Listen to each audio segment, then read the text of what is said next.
My family thought I was a broke old man they could push around. They had no idea I was sitting on $62 million. When I pretended to lose my home, they didn't offer a hand. They offered a real estate agent. So I smiled, played along, and then I bought their world out from under them. But before I tell you how a single lottery ticket changed everything, let me know in the comments where you're watching from. And please hit like and subscribe if you've ever had to stand up to a family that underestimated you. The silence in my small kitchen was the first thing that hit me.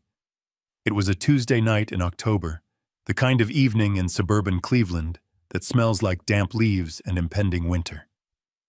On the screen of my old laptop, the Mega Millions numbers glowed. 6, 14, 25, 33, 46, and the Mega Ball, 17. My numbers, every single one. For a full minute, I didn't move. I didn't even breathe. $62 million. The sound of it was foreign absurd. It was a number that belonged to other people, to lives I saw on television. Not to Henry Lawson, a 64-year-old retired carpenter whose biggest financial decision lately was whether to buy the name-brand coffee. My first thought, strangely, was of Clara, my late wife. I could almost hear her practical laugh. "Henry," she'd say, "don't you dare have a heart attack before we figure out the taxes." A dull ache settled in my chest. We were supposed to grow old in this house, watch the grandkids play on the lawn we'd spent 30 years perfecting. But cancer doesn't care about plans, and for the last 2 years of her life, every cent of our savings went to the quiet, sterile rooms of hospitals, to treatments that bought us time but not a future. I minimized the browser window and looked at my own reflection in the dark screen.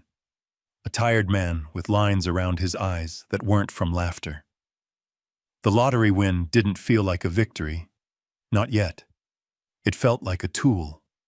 A magnifying glass. For the past year since Clara was gone, my children's voices on the phone had changed.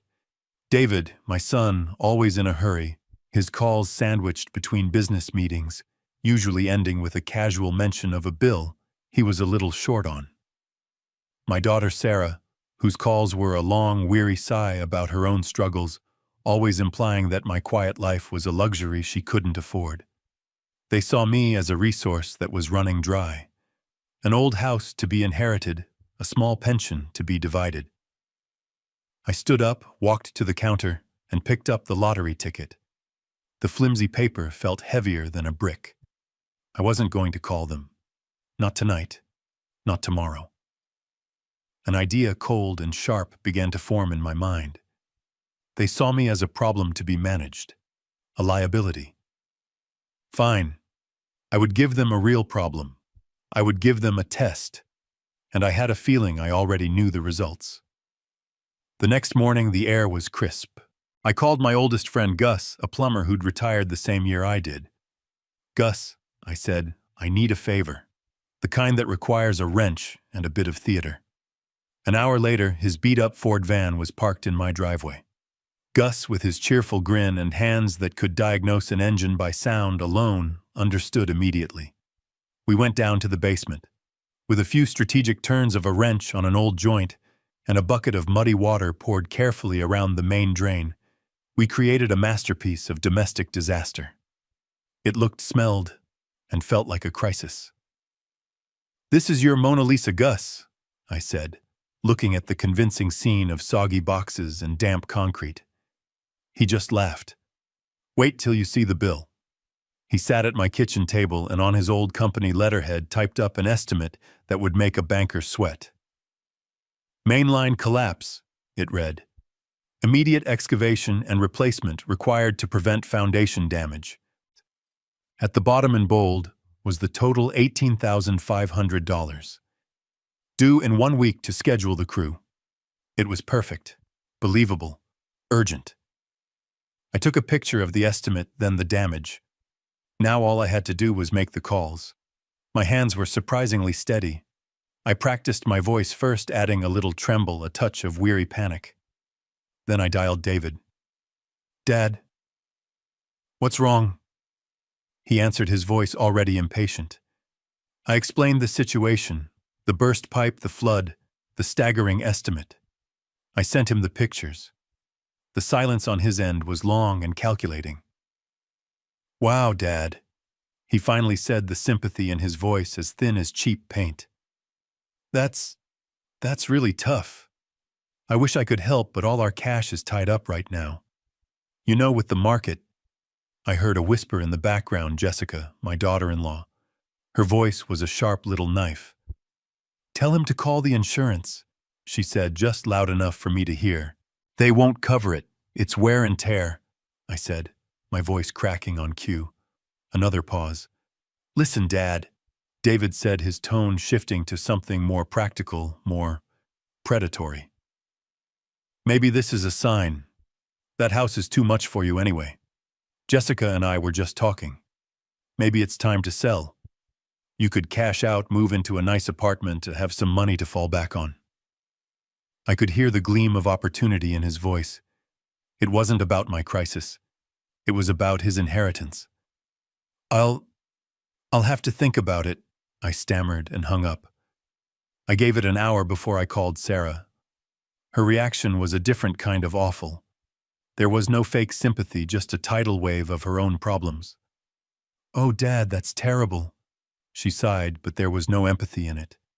You think that's bad? My car just failed its inspection, and the kids need new shoes, and my landlord is raising the rent. $18,000. I wish that was my only problem. I don't have that kind of money, Sarah, I said, my voice small. Well, what about your retirement account? She asked, as if it were a community fund she had a right to access. You have to have something put away. I told her I'd see what I could do, and the call ended.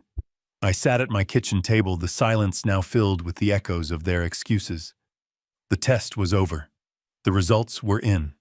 They had failed. And in their failure, I found my resolve. The magnifying glass had done its work. Now it was time to build the fire. That evening, the house felt cavernous. The silence left behind by my children's phone calls was heavier than any noise they could have made. I scraped the untouched dinner into the trash, the motion mechanical detached. I had my answer. The test was complete, the results logged in a cold, quiet corner of my heart. I rinsed my plate, watching the water swirl down the drain, and thought about how easy it is to wash away the remnants of a meal, but not the bitterness of a truth you never wanted to learn. The disappointment was a physical weight settling in my shoulders, making me feel every one of my 64 years. Just as I turned off the kitchen light, a soft, hesitant knock came from the back door. Not a confident rap, but a timid tapping, the sound of someone hoping not to be heard.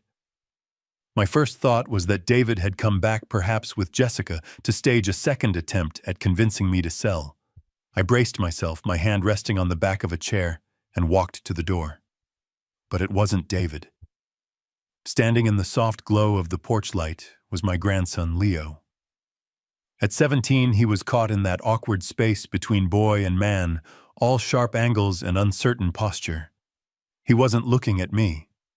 His eyes were fixed on the worn welcome mat at his feet. In his hand, he clutched a crumpled white envelope. "Grandpa," he said, his voice barely a whisper. He held the envelope out to me. It wasn't a demand. It was an offering. I took it from him. It felt lumpy, heavier than a simple letter. I slid my thumb under the flap and pulled out its contents. It was cash. A messy stack of 20s, 10s, and 5s, worn and folded, the kind of money that's been earned and counted and saved. I thumbed through it quickly. $850. I looked at him, confused. "I heard them," he said, finally looking up. His eyes were filled with shame that didn't belong to him. "Mom and Dad, on the phone with you. I was in my room. I'm sorry, Grandpa, it's all I have. From my summer job lifeguarding." He swallowed hard, his Adam's apple bobbing. "It's not enough, I know, but maybe it helps with the deposit for the plumber." For a full minute, the world stopped. The crickets outside, the hum of the refrigerator, the beat of my own tired heart. It all went silent. Here was the answer I hadn't even thought to ask for. Not from my own children who had resources and excuses in equal measure, but from a boy who had almost nothing offering everything. The armor of disappointment I had wrapped around myself since their calls simply cracked and fell away. I stepped forward and pulled him into a hug. He was stiff at first, surprised, then he melted into it, his thin shoulders trembling slightly under my hands. As I held him, the years collapsed. I wasn't just holding a 17-year-old boy. I was holding the 5-year-old I'd taught to tie a fishing knot on the dock, his small fingers clumsy but determined, while David stood 20 feet away closing a deal on his phone. I was holding the 10-year-old I'd spent a whole Saturday with in the garage, patiently showing him how to fix his bike chain grease staining both our hands, because his parents had a brunch they just couldn't miss. In all the ways that mattered, I had been more of a father to him than his own dad had. And this bond, this quiet, unspoken thing we had built over years of shared time and patient work, it was real. More real than any bank statement or property deed. When I finally pulled back, I kept my hands on his shoulders. I looked him in the eye, and for the first time I saw not a child, but a good man in the making. I pushed the crumpled envelope back into his hands. "No, kiddo," I said, my voice thick. "You keep this. You earned it." "But the pipe, the house," he started, confused. I forced a reassuring smile. "It's okay. Gus called back a little while ago. The insurance company decided to cover it after all. It was just a big misunderstanding." The lie came easily, a necessary shield to protect his beautiful, selfless act. I couldn't let him think his sacrifice was needed. It was far too precious for that. He looked relieved, the worry draining from his young face. "Oh, okay. That's good, Grandpa."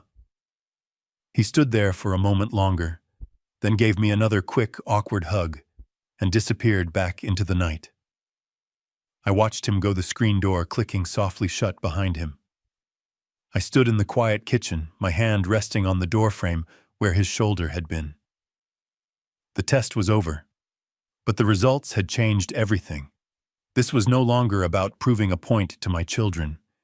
It was no longer a test of their character. It had become a mission. The $62 million wasn't just a pile of money anymore. It was a tool. And I was going to use it to build a future for the only person in my family who had remembered that love is not about what you can get, but about what you are willing to give. The morning after Leo's visit, the world felt different. The quiet in the house was no longer an emptiness I had to endure. It was a space I could now fill with purpose. The cold disappointment I'd felt toward my children hadn't vanished, but it had changed shape. It was no longer a heavy, suffocating blanket. It was a block of cold, clear steel, and I was about to forge it into a key. I didn't waste time. I spent the morning on my laptop, not looking at news or weather, but at the skyline of downtown Cleveland. I scrolled past the small, friendly law firms with their promises of personal attention. I was looking for the opposite. I was looking for a fortress. A name in a glass tower, a firm that specialized not in family disputes, but in family empires. The kind of place that understood money doesn't just talk. It signs documents that can silence a generation. I found her on the 27th floor of the Key Tower, Evelyn Reed. The photo on the firm's website showed a woman in her late 40s with sharp, intelligent eyes and a smile that didn't ask for permission. Her biography was a list of accomplishments: complex asset protection, discreet wealth management, interstate trusts. She was an architect of financial silence. I made the call. Her assistant, a calm, professional voice, scheduled me for that afternoon. Walking into that office was like stepping into another world. The air smelled of expensive leather, old paper, and quiet, unshakable confidence. Through the floor-to-ceiling windows, the city spread out below a map of other people's lives. Evelyn Reed's handshake was firm, her gaze direct. She didn't offer condolences or ask about my feelings. She gestured to a chair across her vast mahogany desk and said, "Mr. Lawson, you said on the phone it was a matter of restructuring. Let's begin there." I sat down, placing my hands on the cool wood of the armrests. I didn't tell her about the plumbing, the phone calls, the look on Leo's face. She didn't need the emotion. She needed the objective. "Ms. Reed," I began, my voice steady, "I recently came into a significant amount of money, $62 million. She didn't blink. She simply picked up a pen. "And I have a unique problem. I need to disappear. Not physically, financially. I want to become a ghost, a very powerful ghost." For the first time, a flicker of something other than professional interest crossed her face. It was intrigue. "A powerful ghost," she repeated, the corner of her mouth lifting slightly. "I like that. It's a clear objective." She leaned forward. "Tell me more about what this ghost needs to be able to do." I explained. I needed to move capital, purchase property, make investments, all without my name, Henry Lawson, appearing on a single document. I needed a structure so anonymous, so legally sound, that it would be a fortress no one could breach. She listened, her pen making small, precise notes on a yellow legal pad. When I finished, she looked at her notes for a moment, then at me. "This is entirely achievable, Mr. Lawson," she said, her voice crisp with certainty. "What you're describing is a carefully structured, private, limited liability company, an LLC." She began to sketch it out. "We'll form a new entity. It needs a name that says nothing about you, something neutral, forgettable. How about Heron Bay Holdings?" It sounded solid, anonymous. "Perfect. First, she continued, "we will handle the lottery winnings. We'll set up a temporary trust to claim the prize. That keeps your name out of the initial public announcements. From there, we pay the required federal and state taxes immediately.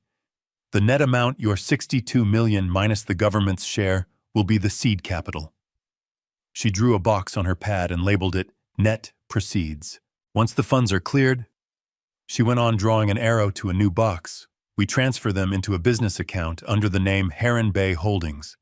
I will be listed as the LLC's registered agent and manager on all public documents. Your name will be buried 3 layers deep in private operating agreements that no one but you, me, and the IRS will ever see." She tapped the final box with her pen. "From that moment on, Henry Lawson, the retiree, is a man of modest means. But Heron Bay Holdings, it can do anything. It can buy a commercial building in downtown Cleveland.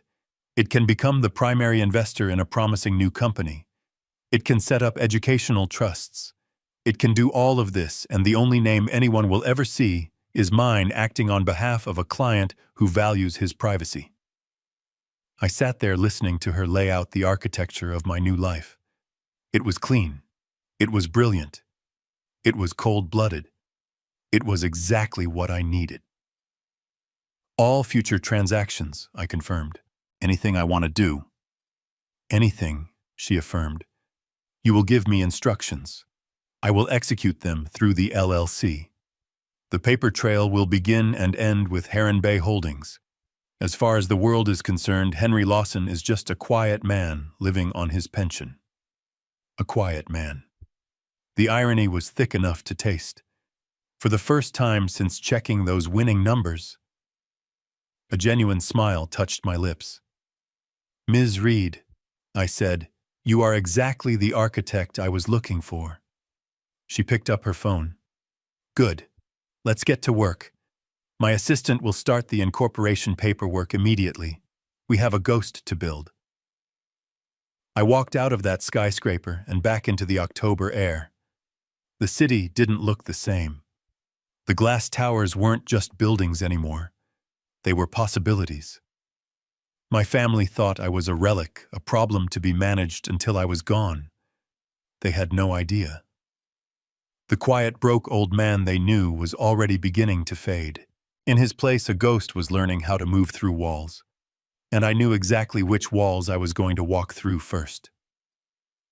The days that followed were a blur of quiet, deliberate action. My life, which had been moving at the slow, predictable pace of a retiree for years, suddenly accelerated. But the speed wasn't chaotic. It was precise, like a well-oiled machine kicking into gear. It started the next morning with a knock on my door. A professional courier in a crisp uniform stood on my porch holding a thick leather portfolio.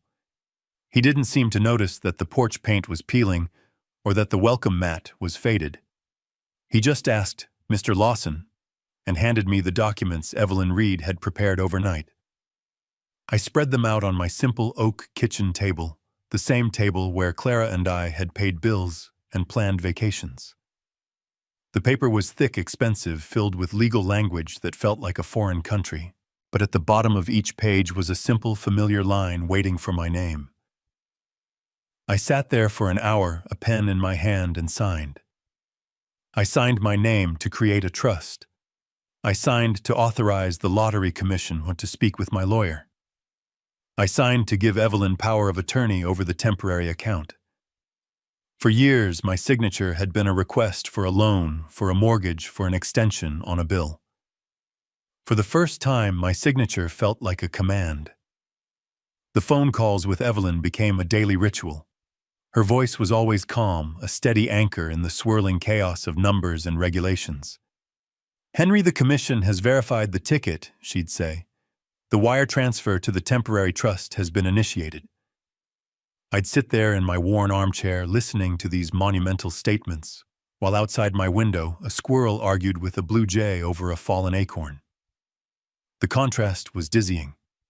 One afternoon, she sent me a secure link. I clicked on it, entered a password she'd given me, and stared at a bank statement. The number had so many zeros, it looked like a mistake. The full 62 million. It just sat there, silent, digital, and impossibly real. I thought of David complaining he wasn't liquid enough to help me. I thought of Sarah worried about her car repairs. The solution to all their worldly problems was sitting on my laptop screen, and they had no idea. 2 days later, another call from Evelyn. "Good morning, Henry. I have news. As of 9:14 this morning, Heron Bay Holdings LLC is officially a registered and legal entity in the state of Ohio." She emailed me the certificate of organization. It was a simple one-page PDF, but to me, it was the birth certificate of my ghost. The registered agent was Evelyn Reed. The address was the law firm on the 27th floor. My name, Henry Lawson, was nowhere to be seen. I was officially separate from my own power. A strange sense of freedom washed over me. I wasn't just a man with a lottery ticket anymore.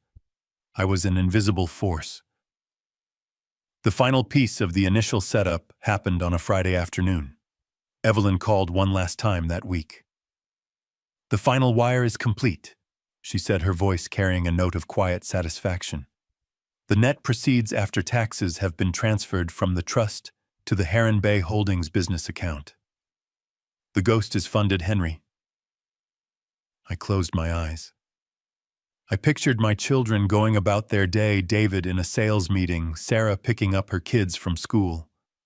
Both of them annoyed, put upon, completely unaware that the ground beneath their entire world had just fundamentally shifted. They were playing checkers, complaining about the placement of the pieces. I was now sitting at a chessboard, and I was the only one who could see all the moves.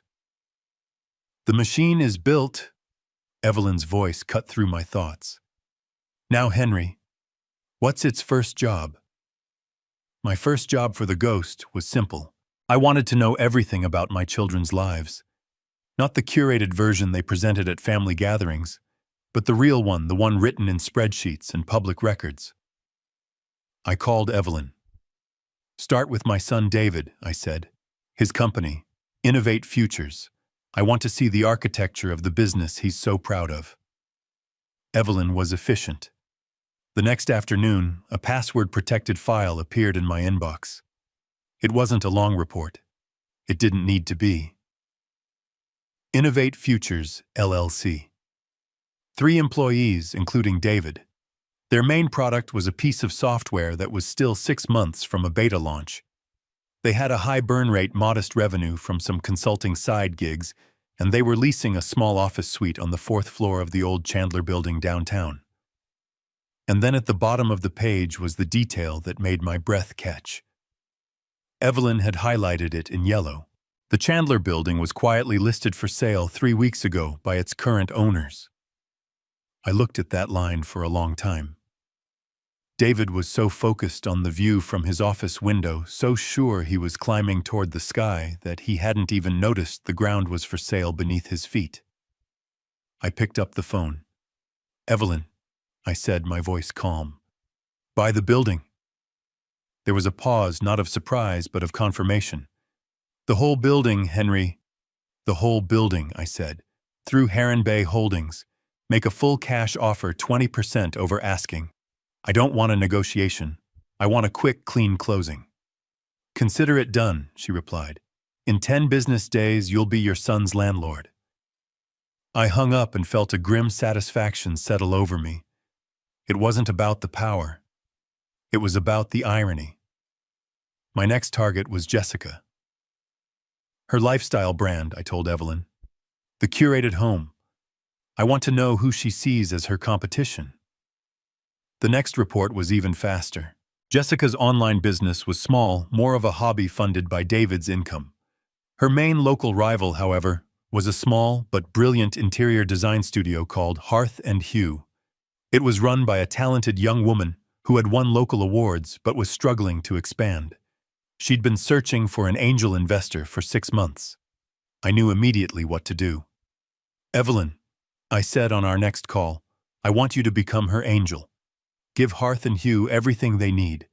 A new showroom in a better location. A marketing budget that will put their name on every billboard between here and the suburbs. I want Jessica to see the name Hearth and Hue in her sleep. A 40% equity stake for Heron Bay Holdings should be more than enough to secure the deal." Evelyn said, her voice betraying a hint of admiration. "She'll never know who her mysterious benefactor is. She'll only know that her competition suddenly has an unlimited war chest." I leaned back in my chair, the old springs groaning. The pieces were moving. The chessboard was set. In a matter of weeks, I would be the silent owner of my son's professional life and the invisible engine behind his wife's biggest professional threat. They were at home, probably in their pristine, over-mortgaged house, drawing up plans to get me out of mine. They were worried about a leaky pipe and an old man's pension. They had no idea I was already moving into theirs, not with a suitcase, but with a ledger and a pen. The ghost was no longer just an idea. It was at work. A week passed. It was the quietest, loudest week of my life. Quiet because my phone didn't ring with demands or complaints. Loud because in the silence I could hear the gears of my new life begin to turn. Evelyn sent daily updates, short encrypted emails that read like military briefings. "Chandler building acquisition proceeding. Offer accepted. Closing in 8 days." Another would follow. "Hearth and Hue investment. Term sheet accepted. Initial wire transfer complete." I would read these messages in my small kitchen, the morning sun slanting across the worn linoleum, and feel a sense of power I had never known. It wasn't the loud bragging power my son chased. It was the quiet structural power of a man who owned the foundations. But I knew the silence couldn't last. My children's patience was not a virtue. It was a strategy. They were waiting for me to become desperate enough to accept their solution. It was time to remind them of the crisis. It was time to apply a little pressure. I waited until late afternoon, the time of day when bad news always feels worse. I took a few deep breaths, picturing the damp basement, the fake estimate from Gus. I practiced the tremor in my voice until it sounded authentic, the weary quaver of a man at the end of his rope. Then I dialed David's number. He answered on the third ring, his voice clipped. "Dad, I'm just walking into a meeting.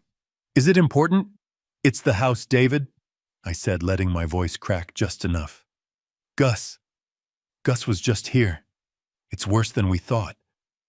I could almost hear David's eyes roll. "Dad, I told you Jessica and I are looking at options. No, you don't understand. I cut in, my voice rising in feigned panic. He said there's a crack in the foundation wall from the water pressure. He said the next heavy rain could be catastrophic, son. He says the excavation crew needs a deposit by tomorrow morning, or they'll move on to another job. I could actually lose the house. The silence on his end was different this time. It wasn't just dismissive, it was alert. I heard him say away from the phone, "Give me a minute." Then he was back. "Okay, Dad, calm down." But then another voice cut in smooth and clear. It was Jessica. She must have taken the phone from him. "Henry, it's Jessica. Now you listen to me. I want you to take a deep breath. David and I have been talking, and we have a solution. You don't have to worry about a thing." Her tone was syrupy, the kind of manufactured calm people use on a frightened child or a difficult old relative. It was the voice of someone taking control. "This isn't a problem, Henry," she continued, her voice like warm honey. "It's an opportunity. The universe is telling you it's time for a change. We actually took the liberty of speaking with a friend of ours. Her name is Brenda, and she's the top real estate agent in the county." My grip tightened on the phone. They had already called a realtor. They hadn't been looking at options for me. They had been making plans for my property. "She says the market is incredibly strong for a house like yours right now," Jessica purred. "She can come by tomorrow, take a look, give us a professional assessment. We could have this house sold in a matter of weeks, Henry. Think of it. No more repairs, no more taxes. Just a wonderful nest egg for you. We could find you a lovely maintenance-free apartment, maybe something closer to us." A realtor," I stammered, playing my part. "I don't know, Jessica. Don't you worry about a thing," she said, her voice bright and final, the sound of a closing door disguised as an opening one. "It's for the best. Brenda will be there at 10 a.m. Just try to make sure the place is tidy." She hung up. I stood in my silent kitchen, the dial tone buzzing in my ear. They hadn't offered a single dollar. They hadn't offered a couch to sleep on. They had heard my cry for help and responded with an appraisal. They saw my desperation not as a reason to help, but as a chance to pounce. A cold, sharp satisfaction settled in my chest. This was better than I could have planned. They thought they were coming to assess a property for sale. They had no idea they were walking onto a stage, and the final act was one they would never see coming. Brenda arrived at 10 a.m. sharp, exactly as Jessica had promised. She wasn't just a real estate agent. She was an event. She walked into my house with a leather-bound clipboard and a smile so bright and polished it seemed to have its own light source. Behind her came my children, a united front of manufactured concern. David looking uncomfortable in a blazer he clearly wore to project an authority he didn't feel. Jessica glowing with the thrill of the maneuver, her hand on David's arm. And Sarah trailing behind, her face a familiar mix of guilt and entitlement. They didn't come to help me. They came to acquire me. "Henry, so wonderful to finally meet you," Brenda chirped, her eyes not on me but on the crown molding in my living room. "Jessica has told me so much about this lovely home." She was already walking through the rooms, her heels clicking on the hardwood floors Clara and I had laid ourselves. "Great bones," she murmured, tapping a wall. "Wonderful natural light. The comps in this neighborhood are through the roof." She spoke about my house as if I weren't in it, as if it were an empty shell waiting for a new family, a new story. They gathered me in the living room, arranging themselves on my furniture like a committee. Jessica took the lead, her voice gentle and utterly condescending. "Henry, we're here because we love you." She began a line so rehearsed, it had lost all meaning. "And we're worried. This house, this financial emergency with the plumbing, it's all a sign that things have become too much for you to handle alone." David chimed in, picking up his cue. "Think of the freedom, Dad. No more worrying about property taxes, No more climbing ladders to clean the gutters. Brenda says we can get a fantastic price for this place. You'd have a significant nest egg. You wouldn't have to worry about money again. I looked at my son, the boy I'd taught to ride a bike on this very street, now trying to sell me my own life back to me at a discount. Sarah added the final sentimental touch. And you could be closer to us, Dad. I worry about you out here by yourself. You could stay with me and the kids for a while, just until we find you the perfect apartment. Something safe and manageable. Safe. Manageable. The words they used were a cage built of good intentions. They were describing my life as a problem they had graciously decided to solve. Then Jessica delivered the ultimatum, her voice smooth and final. We've decided, Henry. We're going to sell the house. Brenda is ready to list it as early as next week. You'll have more money than you'll know what to do with. We'll find a beautiful senior living apartment for you, one with activities and a dining hall. Everything will be taken care of. They said it all without ever asking me a single question. They spoke of my home, my future, as if it were a foregone conclusion, a chapter in a book they had already written for me. I had to play my part.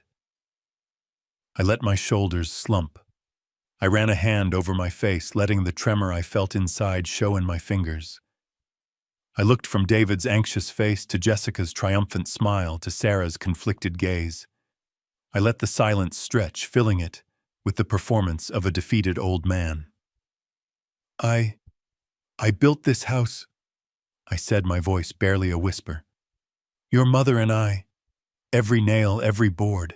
We know, Dad, David said quickly, eager to move past any unpleasant emotion. And it's a wonderful legacy. That's why we want to make sure it benefits you now. I looked down at my hands clasped in my lap. I sighed a long, shaky breath. You're right. I said the words tasting like ash in my mouth. It's too much. I'm tired. I looked up at them, letting them see the false surrender in my eyes. Do what you think is best. The relief in the room was immediate and palpable. Jessica's smile became genuine for the first time. David let out a breath he'd clearly been holding. They thought they had won. But, I added, my voice still small, I have one request. Before Brenda puts the sign in the yard, can we have one last family dinner here this Saturday night? Just us. To say goodbye to the house, to your mother's memory. It was the perfect bait, an old man's sentimental request. How could they refuse? It made them look even more compassionate. Of course, Henry, Jessica said, her voice dripping with magnanimity as she patted my arm. That's a wonderful idea, a proper farewell. We'll all be here. They left soon after, a whirlwind of triumphant energy. Brenda was already on her phone scheduling a photographer. David was talking about market timing. They were so busy celebrating their victory, they didn't see the glint in my eye. They thought they were planning a real estate transaction. They had no idea they had just accepted an invitation to the reading of my will. A will they had no idea I'd already rewritten. The days between that meeting and our last supper were a masterclass in dramatic irony. While I sat in my quiet house reading old novels and tending to Clara's rose bushes, the ghost I had built was silently, methodically dismantling my children's world. They, of course, were oblivious. They were too busy celebrating. I know because Sarah, in a rare moment of inclusion, added me to the family group chat. It was a stream of triumphant text messages and exclamation points. The first night, David sent a picture of a sleek silver Porsche from a dealership website. The caption read, "Decision time once Dad's house sells, the down payment is handled." Jessica replied with a string of champagne bottle emojis. "To new beginnings," she wrote. I could almost hear the smug satisfaction in her keystrokes. They were spending this money before it was even theirs, divvying up a life I was still living. They saw my house not as a home but as a vault. They had finally found the combination to Meanwhile, across town in a silent, air-conditioned office on the 27th floor, Evelyn Reed was conducting a different kind of business. As David was dreaming of German engineering, she was on a conference call with the owners of the Chandler building. Her voice, as she later recounted to me, was calm and firm. "Heron Bay Holdings confirms the wire transfer is complete," she said. "We will take possession of the property at close of business today. Please have the keys sent by messenger to my office." A paralegal was already notarizing the final deed. David was so busy looking at pictures on his screen, he never thought to ask who owned the screen itself. He thought his future was a luxury car. He had no idea his present was now a line item on my ledger. The next evening, the group chat was alive again. This time it was Jessica posting screenshots from an architectural magazine. "I'm thinking we knock out the wall between the kitchen and dining room," she wrote, under a picture of a sprawling, minimalist kitchen. "It will be perfect for entertaining."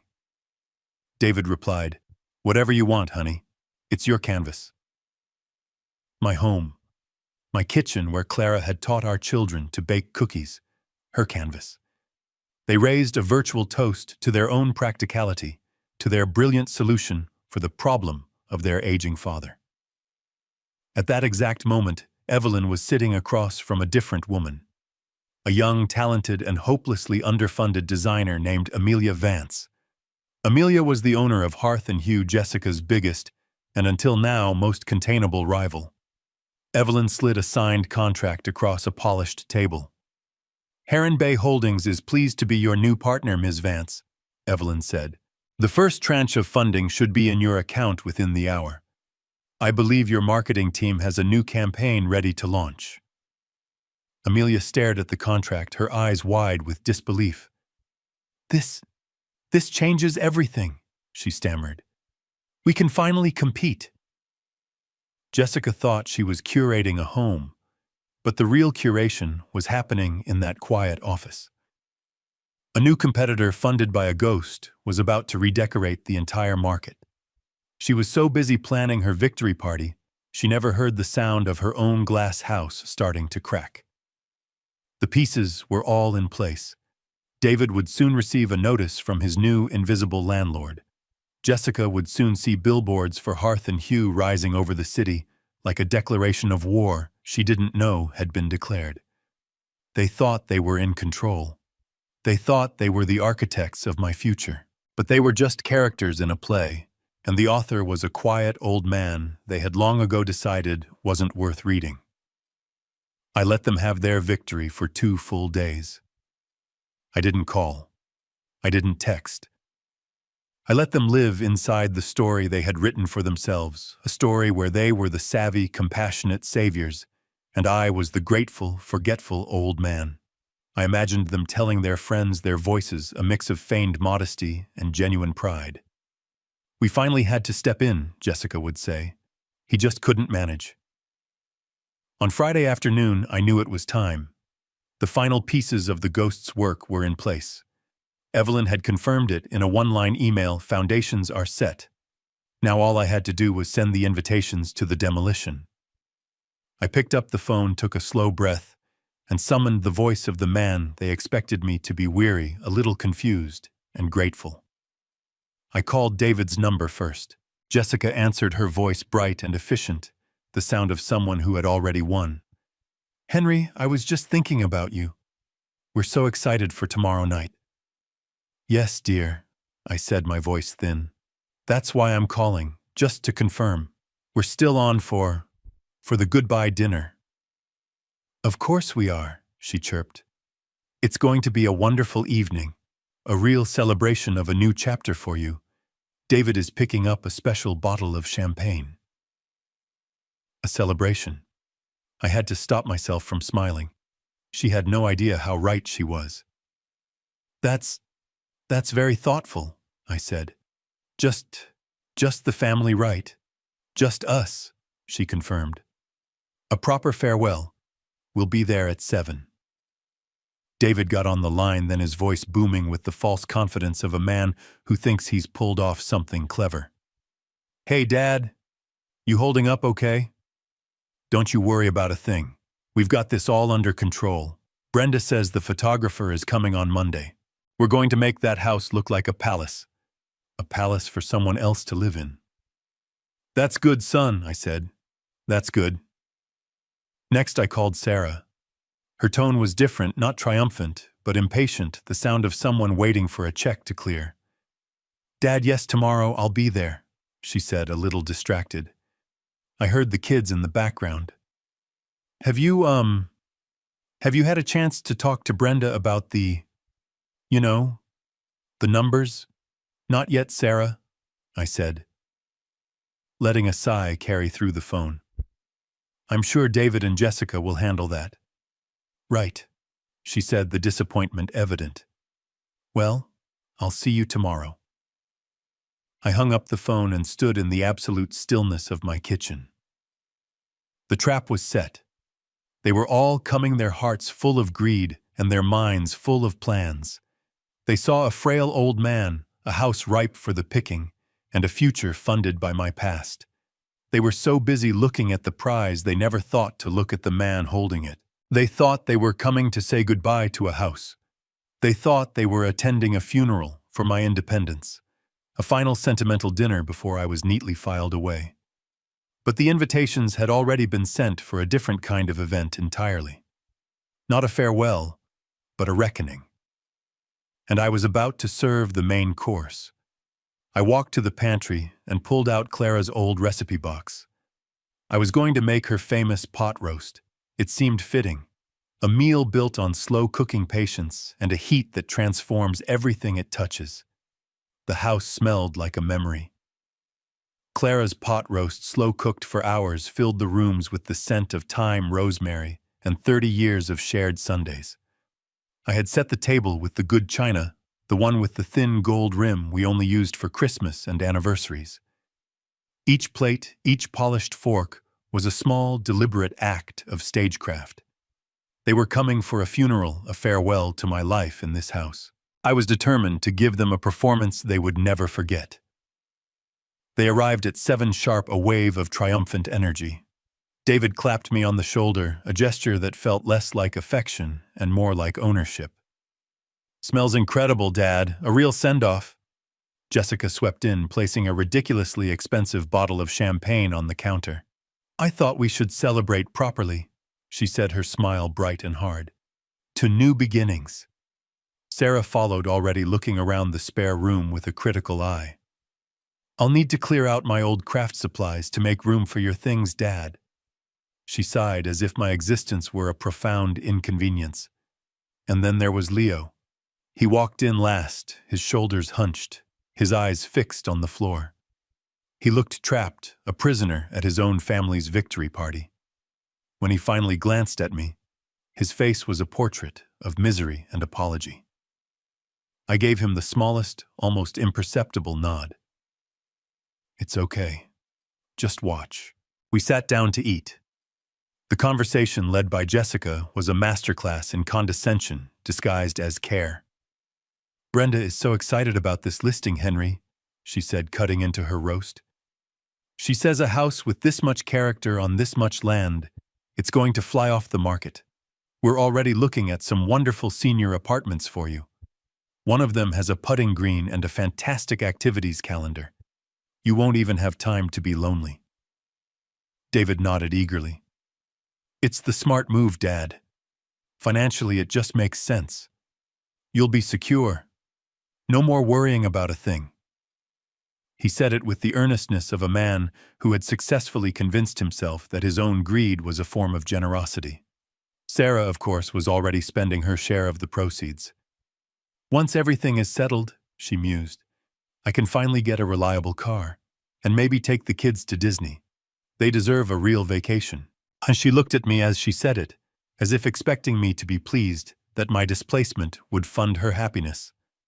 Through it all, I was silent. I ate my pot roast, the familiar taste, a strange comfort in this theater of the absurd. I watched them. I listened. I let their words fill the space, each one a piece of evidence, another brick in the wall they were building around themselves. They were so busy eulogizing my life that they never noticed I was still sitting at the table breathing. Leo didn't eat. He pushed the food around his plate, his fork making tiny scraping sounds against the china. He kept his head down, but I could feel his shame radiating across the table. He was the only one in the room who understood that this wasn't a celebration. It was a heist. Finally, Jessica raised her glass of champagne. "A toast," she announced, her voice ringing with finality. "To family, to making smart choices, and to a wonderful and comfortable new beginning for Dad." David and Sarah raised their glasses eagerly. "To Dad's new chapter," David added. Leo reluctantly lifted his water glass, his eyes meeting mine for a fraction of a second. I saw the apology in them, clear as day. I picked up my own water glass. I looked at each of my children, at the faces of the people I had raised, the people I had loved. And I saw only strangers, their smiles stretched thin over a ravenous hunger. They toasted to a future they had stolen. I drank to a past I was about to reclaim. I let them finish their champagne, savoring the taste of their victory. The execution was scheduled for after dessert. When dessert was finished, a cheesecake Jessica had picked up from a bakery she'd name-dropped twice, she clapped her hands together lightly. "Well, that was lovely, Henry. A perfect farewell meal.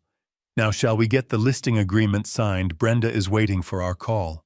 David reached for his briefcase, the confident smile of a man about to close a deal plastered on his face. "Yes," I said, my voice quiet but clear, cutting through their eager chatter. "I do have some papers." I stood up, not with the slow, pained movement of a tired old man, but with a new, steady purpose. I walked not to the messy pile of mail on the counter, but to the old oak chest in the corner of the dining room, the one that held Clara's good tablecloths and 50 years of family photo albums. I lifted the heavy lid and pulled out 4 crisp, clean manila envelopes. I returned to the table and placed them in a neat row on the polished wood, one in front of David, one in front of Jessica, one in front of Sarah, and the thickest one in front of Leo. They stared at the envelopes, confused. "What's this, Dad?" David asked, his smile faltering. "A sentimental letter." I looked at each of them, letting my gaze rest for a moment on their expectant faces. "You all said you wanted to help me find a new beginning," I said, my voice perfectly even. "But before we do that, I think we all deserve some clarity." I slid the first envelope toward my son. "David, let's start with you." He picked it up, a little smirk playing on his lips. He probably thought it was a check. He tore it open. The smirk vanished. His face went slack, the color draining from it, as if a plug had been pulled. He stared at the document in his hands, his mouth slightly open. This can't be right," he stammered. "Oh, it's right," I said calmly. "That's your new office lease, son. Heron Bay Holdings purchased the Chandler building last week. As you can see, per the terms of your existing agreement, your rent will increase by 30% on the 1st of next month. Congratulations on your new landlord." Before he could form a response, I pushed the second envelope toward his wife. "Jessica," I said, "you're always so interested in the market. I thought you'd find this press release interesting." Her perfectly manicured hands trembled slightly as she opened it. She scanned the page, her eyes widening in horror. The press release was from Hearth & Hugh, announcing a massive new expansion, a new downtown showroom, and a city-wide marketing campaign, all thanks to a significant new investment. "No," she whispered, the paper shaking in her hand. Her face was as white as the tablecloth. "Your competitor just received a rather significant infusion of capital." I explained, my voice unchanged. "The primary investor, as you'll see on page 2, is a private LLC, Heron Bay Holdings. Good luck with the competition." I turned to my daughter Sarah, whose face was now a mask of confusion and dawning fear. I slid her envelope across the table. Her expression shifted to relief when she saw the check, but that relief died as she read the note attached. "Sarah," I said, my voice softening just a fraction, "that check should be enough to clear your immediate debts. It is the last one." Also in that envelope is a paid enrollment form for a financial management course at the local community college. Your next gift from me will be your certificate of completion. Finally, I looked at Leo. He hadn't touched his envelope. He was staring at his parents' shattered faces, then at me, his eyes wide with a terrible understanding. Leo, I said, my voice now filled with a warmth I hadn't used all night. I pushed the thickest folder toward him. That one is for you. Hesitantly, he opened it. He saw his name. He saw his grandmother's name, Clara. He looked up at me, his eyes filling with tears. That, I said, my voice full and strong, is the Clara Lawson Educational Trust. It contains enough to pay for any college you want to attend. It will fund your first business if you choose to start one, or a down payment on your first house. It's a gift, kiddo, for the only person in this family who offered me everything he had back when he thought I had nothing. The silence in the room was absolute. It was so complete you could hear the faint hum of the refrigerator, the distant sound of a car passing on the street. David sat frozen, staring at the lease as if it were written in a language he'd never seen. Jessica's hands were flat on the table, her knuckles white, the press release a damning testament in front of her. Sarah clutched her check, her face a storm of conflicting emotions. And Leo just looked at me, tears streaming down his face, his hand resting protectively on the folder that held his future. A future his parents had been willing to trade for a quick sale and a new car. The dinner was over. The truth had been served. The silence in the dining room was a living thing. It was thick with the ghosts of their expectations, heavy with the weight of unearned confidence. David stared at the new lease agreement, as if it were written in a dead language. Jessica's face was a mask of disbelief, the vibrant press release from her competitor lying on the table like a tombstone. Sarah just held her check, the paper a flimsy shield against the future she now had to build for herself. Then a clean, sharp chime cut through the tension. The doorbell. Everyone flinched except for me. I was the only one in the room who wasn't surprised. I stood up, walked to the front door, and opened it. A man in a clean work jacket stood on the porch holding a rolled-up set of blueprints. He smiled a friendly, professional smile. "Mr. Lawson," he asked. "Mike from Premier Renovations. Just wanted to stop by and confirm everything for tomorrow. My crew will be here at 8 a.m. sharp to start the demolition for the kitchen upgrade and begin framing the new attic office." He spoke the words loudly enough for the whole room to hear. Kitchen demolition. New attic office. Each word was a nail in the coffin of their greedy, short-sighted plan. I turned back to my family. Their faces were a ruin. The last vestiges of their triumphant smirks had crumbled into dust, leaving behind only raw, gaping shock. I looked at them, not with anger, not with triumph, but with a profound and weary finality. "I'm not selling the house," I said, my voice steady and clear. "I'm upgrading it. This is my money, my life, and my house."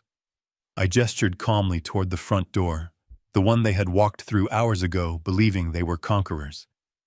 "Now, if you'll excuse me, I have a life to live. The door is that way." I turned my back on them. I walked over to the contractor, took the blueprints from his hand, and unrolled them across the dining room table right on top of the scattered envelopes that held their defeat. "Let's talk about the countertops, Mike," I said. "I'm thinking of something durable." David, Jessica, and Sarah remained frozen, lost in the wreckage of their own selfish assumptions. But out of the corner of my eye, I saw one person move. Leo. He walked past. His stunned parents came to my side at the table and quietly placed his hand on my shoulder. I looked up at him, at this good, kind boy who was becoming a good, kind man, and for the first time all night, I smiled a real smile. He was the only part of the future I had truly invested in, and for the first time in a very long time, the returns were looking good. The most profound lesson is the importance of setting boundaries and valuing self-respect even with family. Kindness is not endless tolerance for greed and disrespect. Protecting your own dignity is how you teach others the true meaning of respect.